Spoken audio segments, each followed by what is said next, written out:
اعوذ باللہ من الشیطان الرجیم بسم اللہ الرحمن الرحیم السلام علیکم۔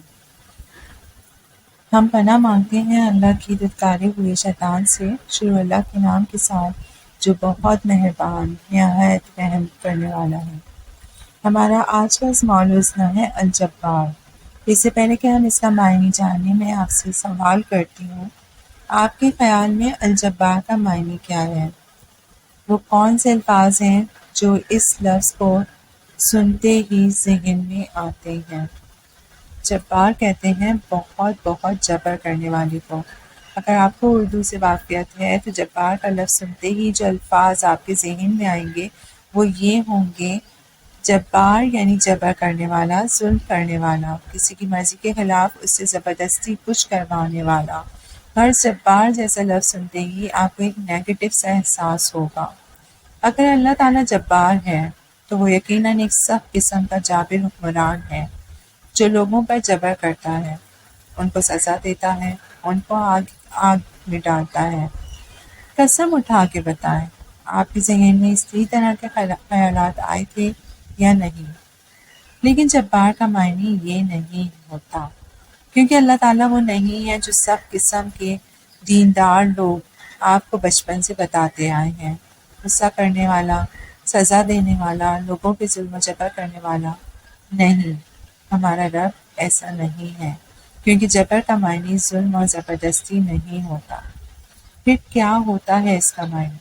جبار کہتے ہیں بہت بہت جبر کرنے والے کو۔ لیکن جبر کیا ہوتا ہے؟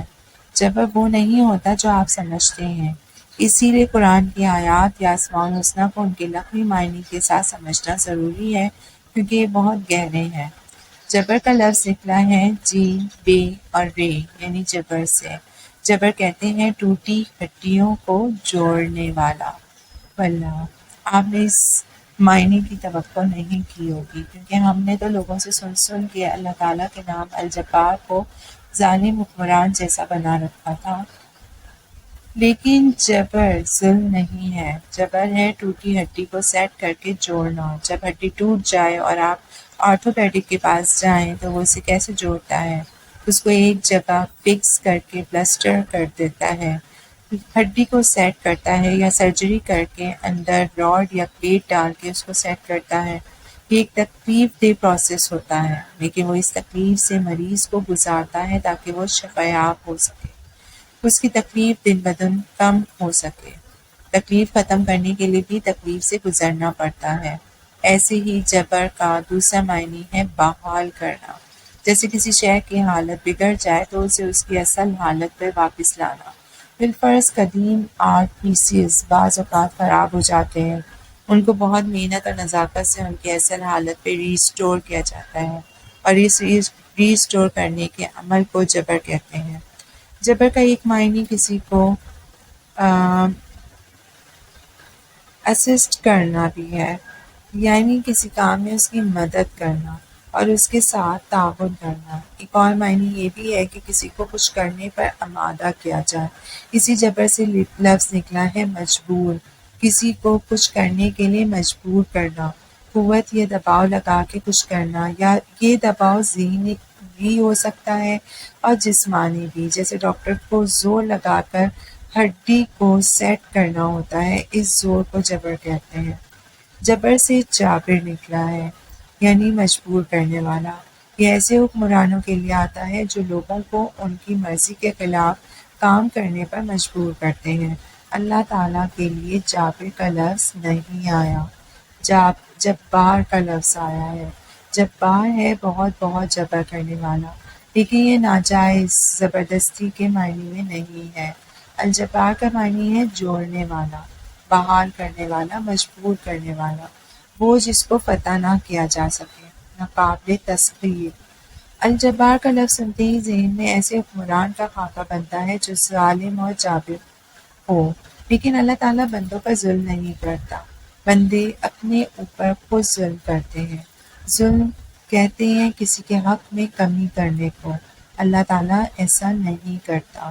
اس کا جبر مختلف طرح کا ہے، وہ اپنے جبر سے جوڑتا ہے، ٹوٹے دلوں کو جوڑتا ہے، بچھڑے رشتوں کو جوڑتا ہے، وہ زندگیاں جوڑتا ہے، وہ انسان کو اس کے اصل کے ساتھ جوڑتا ہے، اور جڑنے کا مرحلہ ہنسی خوشی نہیں طے ہوتا، جڑنے کے لیے ایک دفعہ ٹوٹنا پڑتا ہے۔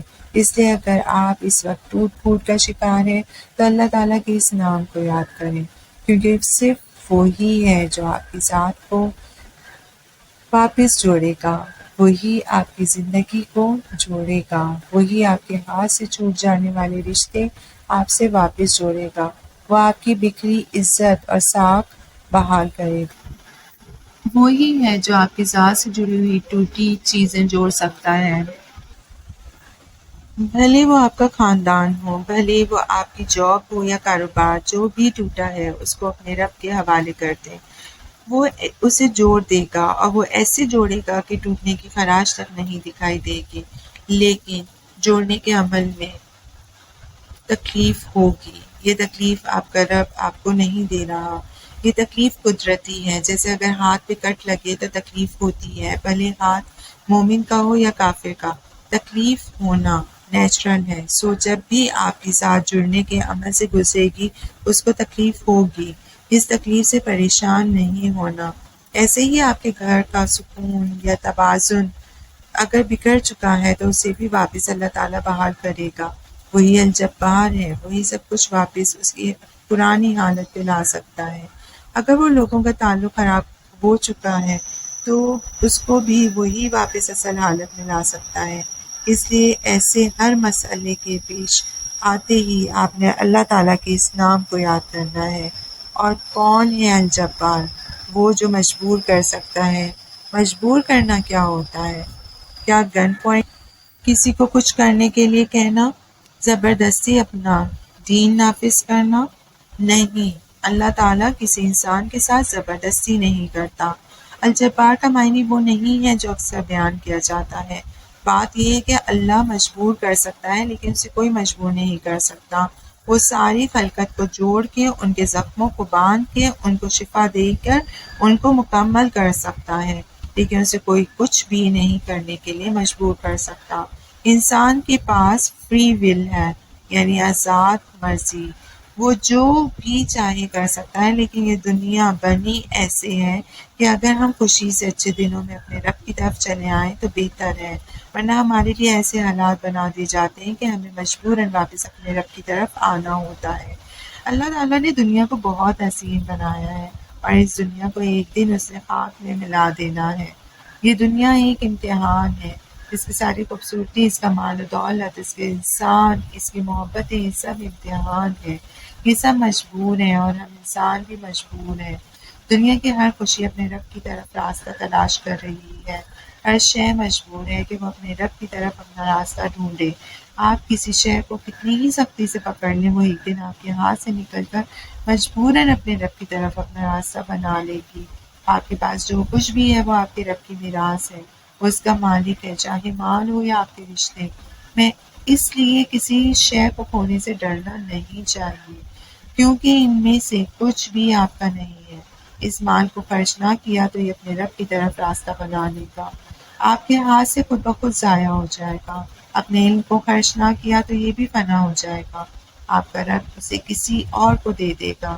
اپنے رشتوں کے بارے میں آبسیشن کی حد تک خوفزدہ رہے کہ کہیں کوئی ہمیں چھوڑ کر نہ چلا جائے، تب بھی ایک دن یہ چھوڑ ہی دیں گے، کیونکہ یہ سب مجبور ہیں۔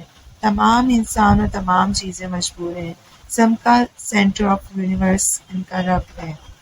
ہمارے اس دنیا میں کچھ بھی نہیں ہے، یہ سب کچھ اللہ تعالیٰ کا ہے، اور ہماری آنکھوں کے سامنے ہمارے ہاتھوں سے نکل کے اس رب کے پاس واپس چلا جائے گا۔ پھر ہمارا کیا ہے؟ اگر سب کچھ اس رب کا ہے تو ہمارا کیا ہے؟ ہمارا صرف وہی رب ہے، اور یہ ساری دنیا اس رب کی ہے۔ پھر کچھ کھونے کا خوف کیسا؟ اگر ہم اپنے رب کو اپنا لیں، دل سے اس کو اپنا مالک تسلیم کر لیں، تو وہ مجبور کر دے گا ہر اس شے کو جو ہمیں چاہیے کہ وہ واپس ہمارے پاس آ جائے۔ اگر عزت چاہیے تو ہمارا رب ہر انسان کو ہماری عزت کرنے پر مجبور کر دے گا۔ اگر مال چاہیے تو ہمارا رب اپنے خزانوں کو مجبور کر دے گا کہ وہ آپ کے پاس چلے جائے۔